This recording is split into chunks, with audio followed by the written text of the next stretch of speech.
Hi అండి. Welcome to my channel. మా ఛానల్ని ఫస్ట్ టైం కనుక చూసిన వాళ్ళైతే ప్లీజ్ అండి సబ్స్క్రైబ్ చేసుకోండి. అలాగే ఒక చిన్న లైక్ అయితే ఇచ్చేయండి. ఇంటి దగ్గర అయితే ఈరోజు వాన ఫుల్గా పడుతుంది. ఇంకా వాతావరణం అంతా చల్లగా ఉంది కదా. ఇంకా వేడి వేడిగా బజ్జీలు అయితే వేసా. పిల్లలందరూ ఇంట్లో ఉన్నారు. ఇంకా అందుకోసమనే ఇంకా బజ్జీకి కావాల్సినవి చూసేద్దాం. శనగపిండి, అరటికాయ అయితే ఇలాగ బద్దగా అయితే కోసాను. మనకి రౌండ్గా కావాలంటే షేప్, మీకు ఏ షేప్ కావాలంటే అలా కోసుకోండి. నేనైతే ఇలా పలకగా కోసాను. ఇంకా శనగపిండి కలిపేసుకుందాం. ఇప్పుడు శనగపిండిలోకి కొంచెం బియ్య పిండి వేసుకుందాం. బాగుంటాయి, కొంచెం క్రిస్పీగా అయితే వస్తాయి అన్నమాట. అలాగే కొంచెం సాల్ట్, వాము కూడా కొంచెం ఎక్కువే వేస్తాను. వాము కొంచెం అరుగుదల కూడా ఉంటుంది అన్నమాట. అందుకనే ఈలోపు మనం పిండి కలుపుకునే లోపు నూనె అయితే మరుగుతుంది కదా. ఆయిల్ వేసా, కళాయి పెట్టి ఆయిల్ మరిగేలోపు పిండి అయితే కలిపేసుకుందాం. ఇంకా పిండిలో అయితే కొంచెం పసుపు, అలాగే కొంచెం తినే సోడా కూడా వేసాను. ఇంకా పిండి అయితే కలిపేసా. ఇంకా చిన్న టిప్ ఏంటంటే, మరి ఆయిల్ కొంచెం పిండిలో అయితే వేసి కలుపుకుంటే ఇంకా క్రిస్పీగా అయితే వస్తాయి.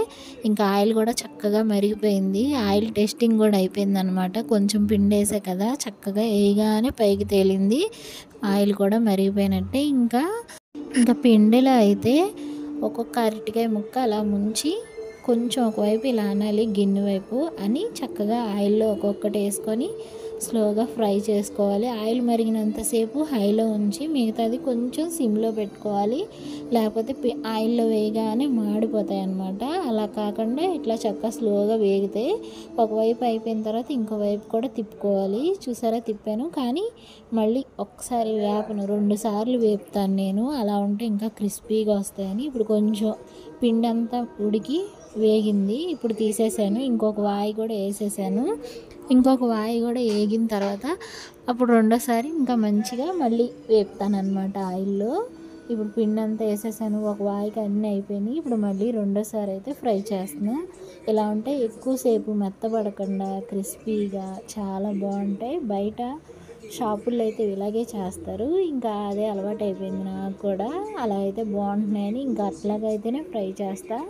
ఇంకా మొత్తం చక్కగా ఫ్రై అయిపోయినాయి బజ్జీలన్నీ ఫ్రై చేసాను. రెండోసారి కూడా క్రిస్పీగా వచ్చినాయి బాగా. ఇంకా మసాలా అయితే తయారు చేస్తున్నా. ఉల్లిపాయలు చిన్న చిన్నగా కట్ చేసుకొని, కొత్తిమీర, అదే ఆయిల్లో కొంచెం శనగగుళ్ళు కూడా వేపి పక్కన పెట్టాను అనమాట. ఇప్పుడు ఈ ఉల్లిపాయలు, కొత్తిమీరలో కొంచెం సాల్ట్, అలాగే కొంచెం కారం వేసుకొని మొత్తం కలిపేసేయాలి. కలిపేసి ఇప్పుడు బజ్జీ ఉంది కదా, బజ్జీని కొయ్యాలన్నమాట. మధ్యలోకి కొంచెం ఘాటు పెట్టుకున్నట్టు కోసుకోవాలి బజ్జీలను. కోసుకొని ఆ బజ్జీల మధ్యలో ఈ ఉల్లిపాయలు కలిపి పెట్టాను కదా, అది వేసుకోవాలి.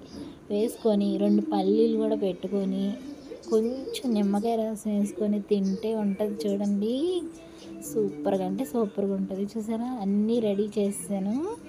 ఇంకా టేస్ట్కి వస్తే అసలు చాలా అంటే చాలా బాగున్నాయి. మసాలా వేసి ఇలాగా మసాలా అరటికాయ బజ్జీ చేసుకుంటే అసలు సూపర్ అంటే సూపర్. ఈ చల్ల వాతావరణంకి వేడి వేడిగా మధ్యలో మసాలా, పైన కొంచెం నిమ్మకాయ పిండుకొని తింటే ఉంటుంది చూడండి.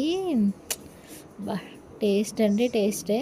మేమైతే ఫుల్గా ఎంజాయ్ చేస్తాం. మా వీడియో కనుక నచ్చితే ప్లీజ్ చిన్న లైక్ చేయండి. బాయ్ అండి.